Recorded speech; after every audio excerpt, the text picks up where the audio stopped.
The ability to understand, learn from experience, solve issues, and adapt to new situations is defined as intelligence.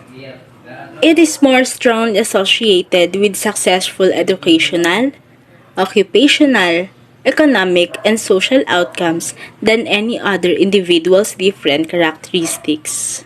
The first IQ test was created in the early 1900s by French psychologist Alfred Binet and his colleague Theodore Simon. The General Intelligence Factor, or simply G, is a construct that the various abilities and skills measured on intelligence tests have in common. There is also evidence for specific intelligence, S, which measures specific skills in narrow domains.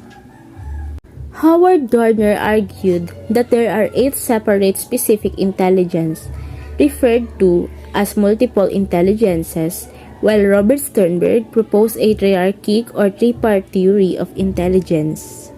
This is the triarchic theory. First is analytical intelligence, or the ability to perform academic problem solving. Next is creative intelligence, or the ability to adapt to new situations and create new ideas. Lastly, practical intelligence, or the ability to demonstrate street smarts and common sense. Now, let's talk about Howard Gardner's specific intelligences. First is linguistic. It is the ability to speak and write well. Second, logical mathematical. It is the ability to use logic and mathematical skills to solve problems. Third is spatial.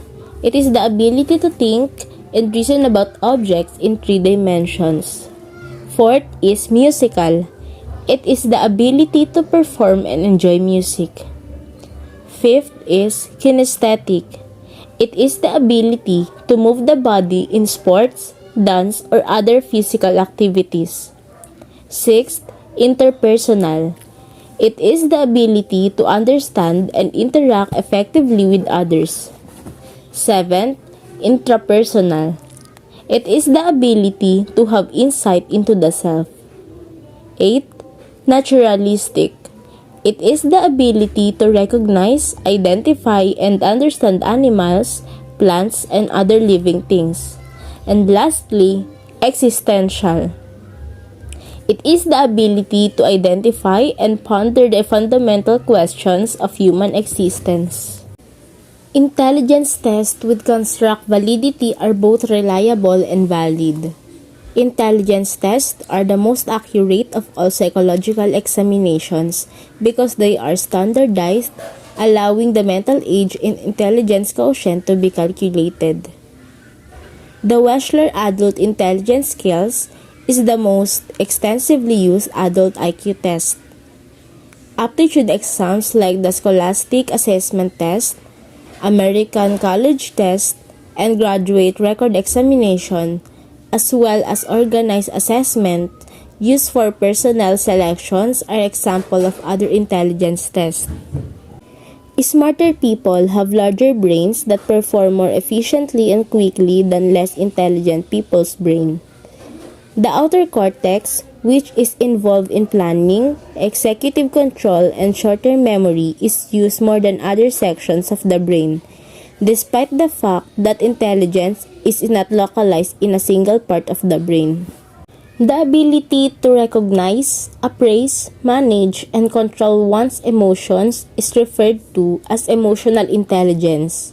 However, emotional intelligence assessments are frequently erroneous, and emotional intelligence may be a component of G, or a talent that can be used in certain work situations.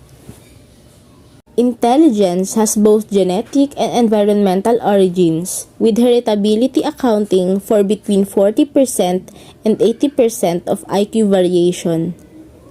Poverty and other forms of social and economic deprivation can have a negative impact on IQ, whereas education can help to improve intellect.